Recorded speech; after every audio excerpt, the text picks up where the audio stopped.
चलो आज capacitance topic अब शुरू करेंगे। तो कैपेसिटेंस के बारे में कुछ चीज़ें तो हमने समझ ही ली थी कि कैपेसिटेंस क्या, कैपेसिटर क्या है, एक ऐसा डिवाइस है जो एनर्जी को स्टोर करता है, a device which store energy. और उसका कैपेसिटेंस क्या होगा, वो कैपेसिटी है कि कितना ज़्यादा वो चार्ज स्टोर कर सकता है।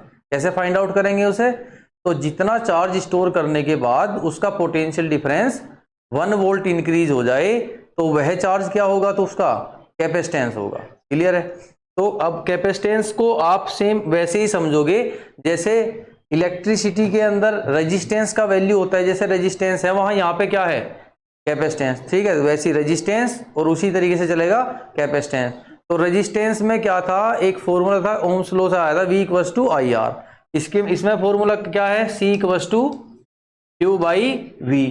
अब दोनों में अगर कंपेयर करें तो वहां जो काम रेजिस्टेंस कर रहा था यहां वो काम कौन करेगा, C कैपेसिटेंस। ठीक है, तो R जो है V equals to I R ऐसा था। तो R की जगह हम क्या देख रहे हैं, क्या चीजें हैं, C है। अब Q की जगह क्या है, I। अब उसमें करंट की वैल्यू थी, वहां पे करंट का वैल्यू था, यहाँ पे किस चीज का है, Q का है। और V की जगह क्या है, V। ठीक है, तो सेम वही चीजें हैं, C मतलब R की जगह C और I की जगह Q और V की जगह V है। तो मतलब ठीक वैसा ही है, जो जितना इंपॉर्टेंस ओम्स लॉ का रेजिस्टेंस के क्वेश्चंस में है वही इंपॉर्टेंस कैपेसिटेंस का यहाँ पे है। तो ये फॉर्मूला इतना important, C equals to Q by V। ज्यादातर चीजें, सभी डेरिवेशन ज्यादातर इसी से निकलेंगे। क्लियर है, ठीक है। तो अब हमें कैपेसिटेंस निकालना है अलग अलग चीजों का, कई सारी चीजें होंगी। जैसे ये क्या है, एक स्फेरिकल कैपेसिटर है, इसको हमने चार्ज दिया, जैसे चार्ज देंगे इसे क्या होगा, इसका कैपेसिटेंस बढ़ेगा। ठीक है, धीरे धीरे चार्ज देंगे तो वोल्टेज बढ़ती रहेगी, इसकी वैल्यू बढ़ेगी, तो इसका कैपेसिटेंस कितना होगा। तो कैपेसिटेंस मतलब क्या होता है कि कितना चार्ज स्टोर कर पाएगा ये। तो एक छोटा स्फीयर है उसे चार्ज देंगे और एक बड़े स्फीयर को चार्ज देंगे, तो ज्यादा चार्ज स्टोर करने की कैपेसिटी किसकी होगी, जितना बड़ा स्फीयर है। अब वैसे ही बताओ कि अगर मैं बात कहूं कि अर्थ है, अर्थ भी क्या है, एक तरह का स्फीयर ही है, तो इसकी चार्ज स्टोर करने की कैपेसिटी क्या है, इसका कैपेसिटी कितना है। अगर मैं चार्ज अर्थ को चार्ज देता रहूं तो इसका क्या कभी 1 वोल्ट वोल्टेज बढ़ेगा,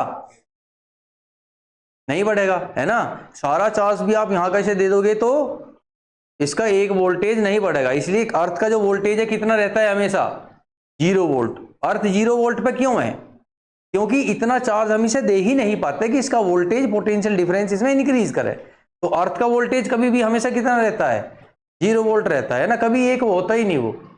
क्लियर है। तो क्योंकि लार्ज स्फीयर है, तो कोई भी अगर स्फेरिकल सेल है, कोई भी स्फीयर है, मेटेलिक स्फीयर है, तो उसका कैपेसिटेंस क्या होगा वो निकालना है। इसके बाद आ जाएगा पैरेलल प्लेट कैपेसिटर। और कैपेसिटर के कैपेसिटेंस निकालने में जब भी आप डेरिवेशन करोगे तो इसके डेरिवेशन हम कहते हैं ना चेन डेरिवेशन है। कैसे डेरिवेशन है, चेन डेरिवेशन। अब कैसे करोगे, सारे डेरिवेशन एक ही तरीके से होंगे, ध्यान देंगे। तो स्टार्ट करोगे C equals to Q by V से, सारे डेरिवेशन यहीं से स्टार्ट होंगे।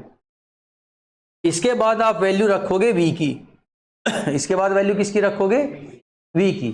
V की वैल्यू रखोगे E में, इलेक्ट्रिक फील्ड इंटेंसिटी में। और E और V का रिलेशन क्या है, अगर मैं V की वैल्यू को E में रखूं तो E और V का रिलेशन क्या होगा, E और V का रिलेशन है V इक्वल्स टू होता है E इंटू में डिस्टेंस।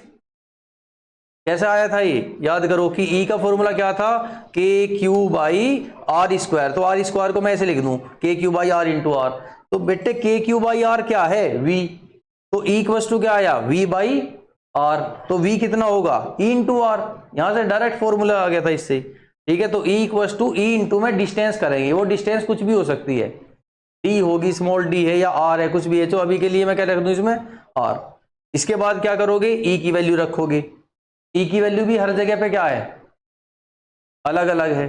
ठीक है, बस इतना करोगे, E की वैल्यू रखने के बाद सिंप्लीफाई करोगे और आंसर आ जाएगा। करना क्या है, C equals to Q by V। फिर उसके बाद किसकी वैल्यू रखनी है, V की। फिर किसकी रखनी है, E की। और ऐसा करने पे ही क्या होगा, आंसर आ जाएगा। बस उसे क्या करना है, सिंप्लीफाई करना है और लिख देना है। बात समझ आ गई सबको, ठीक है। सारे क्वेश्चंस, सारे डेरिवेशन ऐसे ही करेंगे। तो स्टार्ट करो, क्या दिया है, capacity of an isolated spherical conductor. ये कोई स्फेरिकल कंडक्टर है, एक स्फीयर है, मेटेलिक स्फीयर। ठीक है, और इसे हमने क्या दिया, चार्ज, तो सारा का सारा चार्ज कहाँ आ जाएगा इसके, ठीक है ना, सरफेस पे आ जाएगा। तो इसका कैपेसिटी क्या होगा वो बताना है। तो स्टार्ट कहाँ से करोगे, कैसे करोगे, as C equals to Q by V, ठीक है। अब v को किस में रखना है, e में, तो c equals to Q by, अब v का वैल्यू e में रखे हैं, तो मुझे बताओ v का वैल्यू e में कितना होगा, e इंटू आर, क्योंकि यहां पे देखो जो r रेडियस है कितनी है, r है, दूरी r है, ठीक है, तो r रख दो, तो v की जगह आ गया e इंटू आर। अब c equals to Q by e, अब e का फॉर्मूला क्या होगा बताओ, इलेक्ट्रिक फील्ड इंटेंसिटी इसके सरफेस पे कितनी होगी, कितनी होगी, सिग्मा बाई एप्सिलॉन नॉट होगी, ठीक है, वो भी है, और कितनी होगी, और कैसे निकाल सकते हैं कि सारा चार्ज सेंटर पे मान लो, तो इससे r दूरी पे कितनी होगी, के क्यू बाई आर स्क्वायर, है ना, के क्यू बाई आर स्क्वायर, तो e का वैल्यू होगा के क्यू बाई आर स्क्वायर, ठीक है, तो e इक्वल टू होता है के क्यू बाई आर स्क्वायर, ये रख दिया, तो इनटू में क्या है r, इस r से ये r क्या हो गया, कैंसिल, इस q से ये q क्या हो गया, कैंसिल, तो c कितना आया, ये r ऊपर आ जाएगा, तो यह r बाई के, तो c हमारा आया इसका c equal to r by K. अच्छा k क्या होता है, 1/4 पाई एप्सिलॉन नोट, तो c कितना आ गया, 4 पाई एप्सिलॉन नोट r, बस यही कैपेसिटेंस है, कुछ नहीं करना, क्या किया हमने, c equal to Q by V, v की वैल्यू किस में रखी, e में, e इंटू आर, फिर e की वैल्यू रख दी जो भी थी, ठीक है, q से q कैंसिल हो गया, सिंप्लीफाई कर दिया, k की वैल्यू रख के जो भी आया आंसर, समझ आ गया, क्लियर है। नेक्स्ट डेरिवेशन, अब हम करेंगे capacitance of a parallel plate capacitor. तो हमारे पास क्या है, दो प्लेट्स हैं, इस प्लेट पे चार्ज डेंसिटी है प्लस सिग्मा, इस प्लेट पे चार्ज डेंसिटी है माइनस सिग्मा, यानी कि इस पे प्लस का चार्ज है और इस प्लेट पे माइनस का चार्ज है, इस तरीके से है। बीच में क्या है, एयर, ये दो प्लेट हैं, ये प्लेट है, लाइन नहीं है, ये इस तरह की प्लेट है और ये इस तरह की, इस प्लेट को हमने कैसा चार्ज दिया, प्लस, इस पूरी प्लेट को कैसा चार्ज दिया, माइनस, इनके बीच में एयर है। अब बताओ प्लेट के बीच में जो इलेक्ट्रिक फील्ड इंटेंसिटी है वो कितनी होगी, अब क्योंकि बीच में एयर है तो मैं इसे ई नोट कह दूं, तो कितनी होगी इलेक्ट्रिक फील्ड इंटेंसिटी, दो प्लेट्स के बीच में, जब एक पे प्लस का चार्ज, एक प्लस हो एक माइनस हो, तो किसी एक प्लेट की वजह से, गोस की थर्ड एप्लीकेशन है कि किसी एक प्लेट की वजह से किसी भी पॉइंट पे, एक यूनिफॉर्मली चार्ज प्लेट है, थिन प्लेट है, तो किसी पॉइंट पर उस प्लेट की वजह से कितना इलेक्ट्रिक फील्ड इंटेंसिटी होता है, सिग्मा बाई 2 एप्सिलॉन नॉट, और यहाँ दो प्लेट है और इनके बीच में क्या होगा, प्लस की वजह से इलेक्ट्रिक फील्ड इंटेंसिटी इधर की तरफ और इस माइनस की वजह से भी इधर की तरफ, तो दोनों क्या हो जाएंगे, ऐड हो जाएंगे, तो sigma by 2 epsilon not plus sigma by 2 epsilon not, तो इलेक्ट्रिक फील्ड इंटेंसिटी कितना होगा, सिग्मा बाई एप्सिलॉन नॉट होगा, और सिग्मा बाई एप्सिलॉन नॉट इसलिए होगा, क्योंकि बीच में क्या है, एयर है, ठीक है, अगर नहीं तो क्या होता, सिग्मा बाई एप्सिलॉन एम होता है, जो भी है। इन दोनों प्लेट्स के बीच का सेपरेशन कितना है, स्मॉल डी, क्लियर है।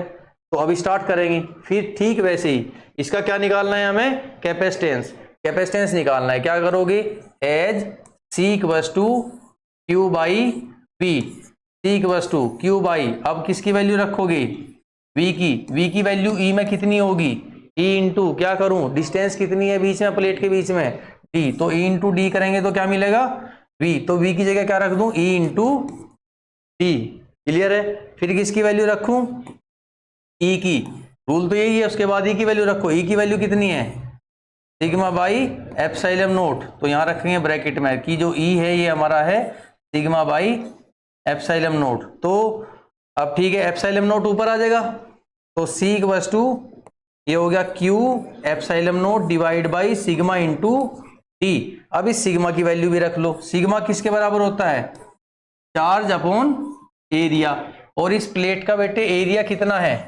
a है ना, लिखा हुआ है consider a parallel plate capacitor of A plate area a, जो प्लेट का एरिया है a है और जो सेपरेशन है वो क्या है, d है, तो सिग्मा क्या होगा, चार्ज पर यूनिट एरिया, है ना, तो q बाई ए, तो सिग्मा की जगह हम क्या रखेंगे यहाँ पे, c equals to q epsilon nought divide by q by A into में d, यही आ गया।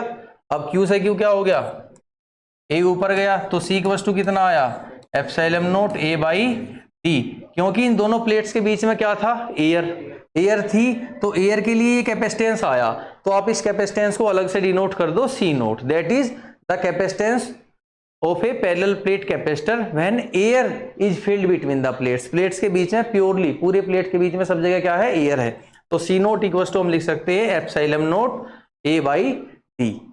ठीक है, बहुत सिंपल ही है, C equal to Q by V, V का वैल्यू रखो ई इंटू डी, उसके बाद किसका वैल्यू, ई का, सिग्मा बाई एप्सिलॉन नोट, फिर सिग्मा का वैल्यू क्यू बाई ए, और बस आंसर।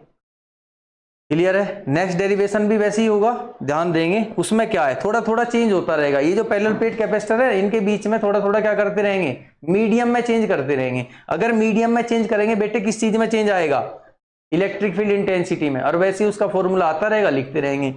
ठीक है, नेक्स्ट क्या है, capacitance of a parallel plate capacitor when A dielectric medium is filled between the plates, ये जो प्लेट्स है ना इनके बीच में, इस सारे मीडियम में हमने क्या भर दिया, डाइइलेक्ट्रिक भर दिया, दोनों प्लेट्स के बीच में डी डिस्टेंस पर क्या भर दिया हमने, डाइइलेक्ट्रिक भर दिया, और ये जो डाइइलेक्ट्रिक मीडियम भरा है इसका डाइइलेक्ट्रिक कांस्टेंट कितना है, कैपिटल की है।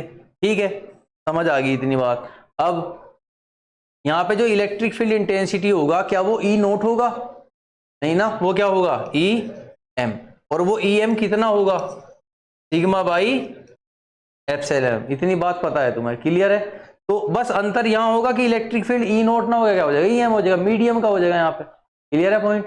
तो ये डाइइलेक्ट्रिक कांस्टेंट के है, ये स्मॉल के नहीं है, 1/4 पाई एप्सिलॉन, वो नहीं है, ये क्या है, कैपिटल के डाइइलेक्ट्रिक कांस्टेंट, जो कहां से आया था, चैप्टर 1 में पढ़ा था, epsilon M upon epsilon nought that is equals to K, है ना, डाइइलेक्ट्रिक कांस्टेंट और रिलेटिव इलेक्ट्रिकल परमिटिविटी। अब चलो स्टार्ट तो वैसे ही होगा, तरीका क्या है, सेम है, तो क्या करोगे, as C equals to Q by V, अब क्या करें, बताते रहो, क्या करें, अब v की वैल्यू रखें, v का वैल्यू कितना होगा, v का वैल्यू होगा e इंटू टी, e क्या है यहाँ पे, ई एम, मीडियम है, तो यहाँ ब्रैकेट में लिख दूं कि मैंने यूज किया है v equals to E M into T. ठीक है,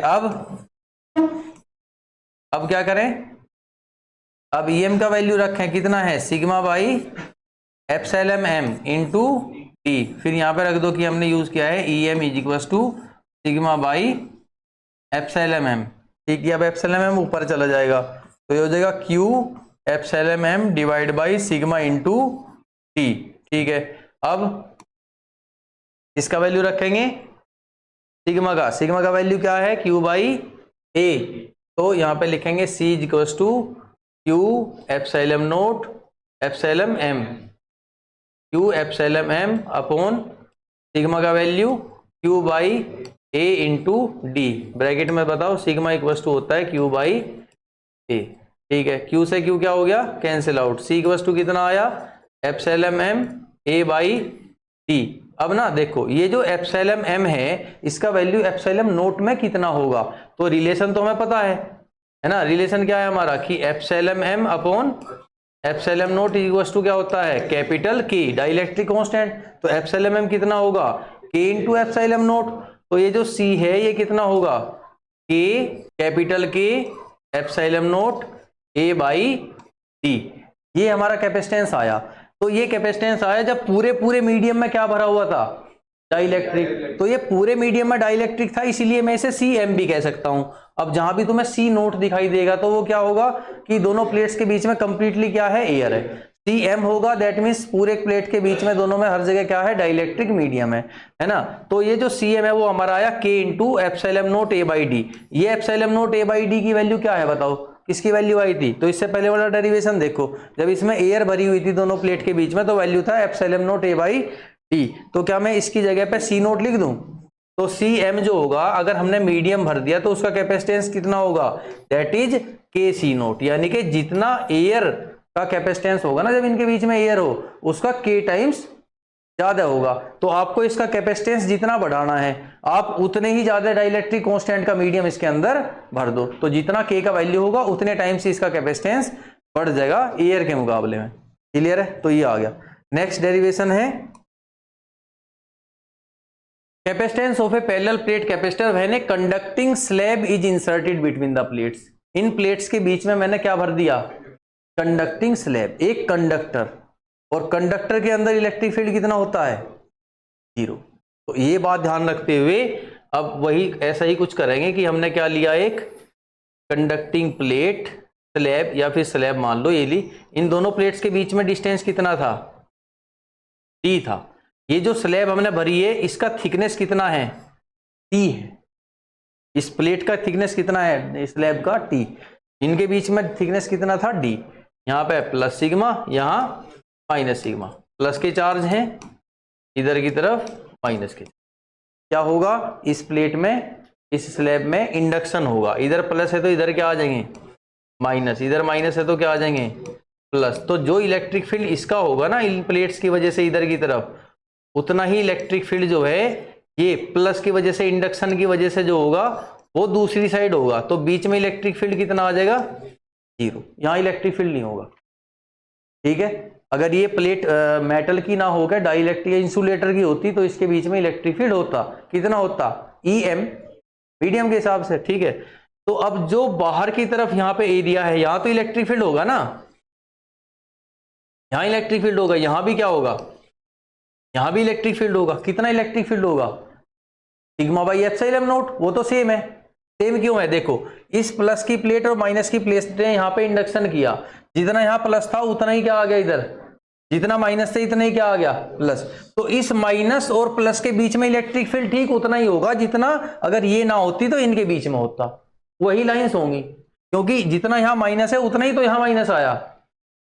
बात समझ आई। तो बीच में यहाँ पे इलेक्ट्रिक फील्ड उतना ही होगा, यहाँ भी इलेक्ट्रिक फील्ड उतना ही होगा, बस बीच में कितना हो जाएगा, 0।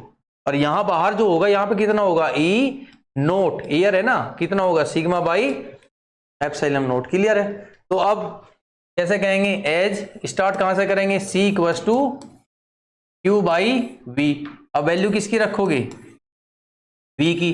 अब बात है V की वैल्यू कितनी रखोगे, E में रखोगे ना, E इंटू डिस्टेंस करोगे, मल्टीप्लाई डिस्टेंस। डिस्टेंस कितनी है, कितनी डिस्टेंस तक इलेक्ट्रिक फील्ड है, पूरी डी में तो नहीं है, बीच में जगह खाली है, तो यहां है और यहां है, और ये डिस्टेंस कितनी है, डी माइनस टी।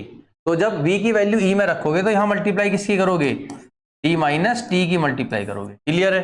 तो बस इतना ही चेंज होगा इसमें, प्रोसीजर क्या है, सेम। तो V की जगह आया हमारा E into D minus T. अब किसकी वैल्यू रखोगे, यहां पे किसकी रखोगे, E की, कितनी है, sigma by epsilon note D minus T, ठीक है। तो E इक्वल्स टू हमारा है sigma by epsilon naught, epsilon nought ऊपर गया, C इक्वल्स टू कितना आया, Q epsilon nought divide by sigma D minus T. अब वैल्यू किसकी लोगे, सिग्मा की, तो Q epsilon nought divide by sigma की वैल्यू क्या है, Q बाई ए, तो Q बाई ए, Q से Q कैंसिल हो गया, C इक्वल्स टू कितना आया, epsilon naught A by D minus T. तो ये कैपेसिटेंस होगा। अगर दो प्लेट के बीच से हमने क्या भर दिया, एक कंडक्टर भर दिया, तो उसका कैपेसिटेंस होगा epsilon naught A by D minus T. Procedure क्या है, बिल्कुल सेम, बस अंतर आपको यही समझना है। बस ये V equals to E into distance होता है। पहले क्या था, कंप्लीट डिस्टेंस थी, तो कंप्लीट डिस्टेंस डी ले लिया। अब कितनी कितनी डिस्टेंस में इलेक्ट्रिक फील्ड है, डी माइनस टी में, उसमें ले लिया। फिर E का वैल्यू, सिग्मा का वैल्यू, आंसर। क्लियर है। अगली बार क्या किया, फिर इसके अंदर अब भर दिया इसमें डाइलेक्ट्रिक स्लैब। अब कंडक्टिंग स्लैब नहीं भरी, क्या भरी, अब उसका देखो जरा एक बार ध्यान से। ये डाइलेक्ट्रिक स्लैब भर दी हमने इसमें। डाइलेक्ट्रिक स्लैब मतलब ऐसा इंसुलेटर है ना, स्लैब इंसुलेटर, जैसे कि वाटर, ग्लास, ठीक है, इस तरह की कोई स्लैब भर दी जो कंडक्टर नहीं है, जिसके अंदर इंडक्शन तो होगा, है ना, लेकिन उतना नहीं होगा, कंप्लीट इंडक्शन नहीं होगा। तो थोड़ा बहुत इलेक्ट्रिक फील्ड अंदर होगा, लाइंस एब्जॉर्ब होंगी, लेकिन फिर भी लाइंस होंगी, पूरे तरीके से इंडक्शन नहीं होगा। मतलब ये है कि सपोज ये प्लस सिग्मा है, ये माइनस सिग्मा है, यहां प्लस 4 चार्ज हैं, प्लस के कितने चार्ज हैं, 4, यहां माइनस के कितने चार्ज हैं, 4। तो इसके अंदर जब इंडक्शन होगा ना, तो इधर की तरफ माइनस आएगा, तो दो ही माइनस आ पाएंगे, इधर की तरफ माइनस से क्या होगा, प्लस, तो 2 ही प्लस आ पाएंगे। तो बाहर की तरफ से यहां जो इलेक्ट्रिक फील्ड है वो E नोट है, ठीक है। और इस मीडियम की वजह से जो इंडक्शन से इलेक्ट्रिक फील्ड है वो कितना है, EP है मान लो। तो E नोट ज्यादा है और EP क्या है, कम है, तो अंदर इलेक्ट्रिक फील्ड जीरो नहीं होता, अंदर अब भी इलेक्ट्रिक फील्ड है, कितना है, EM, और जो किसके बराबर है, सिग्मा बाई एप्सिलॉन m। बात समझ आई, क्लियर है। अब ये जो इसकी थिकनेस है बेटे कितनी है, T, और इसका डिस्टेंस कितना है, D।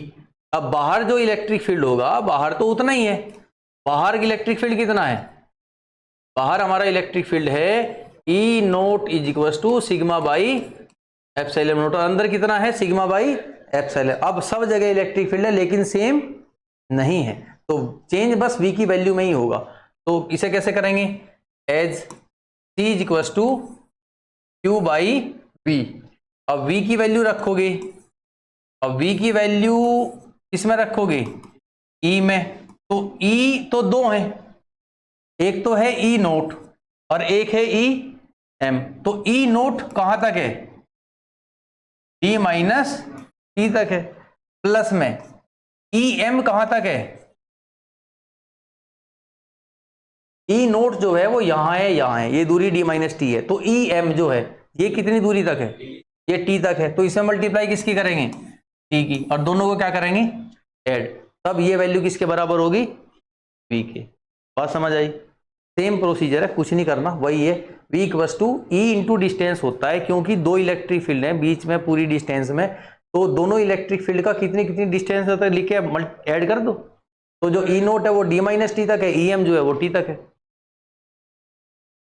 डायरेक्ट D आप कैसे ले पाओगे, अब ना डायरेक्ट D लिख रहे हो यहाँ पे, तो किसके मल्टीप्लाई में लिखोगे, E नोट के EM के, क्योंकि जो D डिस्टेंस है ना, उस D डिस्टेंस के अंदर दो तरह के इलेक्ट्रिक फील्ड हैं, एक तो E note sigma by epsilon note है और एक सिग्मा बाई एप्सिलॉन m है। एक यहाँ पे इलेक्ट्रिक फील्ड ज्यादा है, यहाँ कम है, तो कैसे लिखते हैं, पूरी D में थोड़ी है, ये लिखोगे आप कि ये जो इलेक्ट्रिक फील्ड है ये इतनी डिस्टेंस में है प्लस इतनी डिस्टेंस के अंदर ये इलेक्ट्रिक फील्ड है, तब ऐड करोगे तब V के बराबर होगा। क्लियर है, V क्या है, that is a potential difference between these two plates.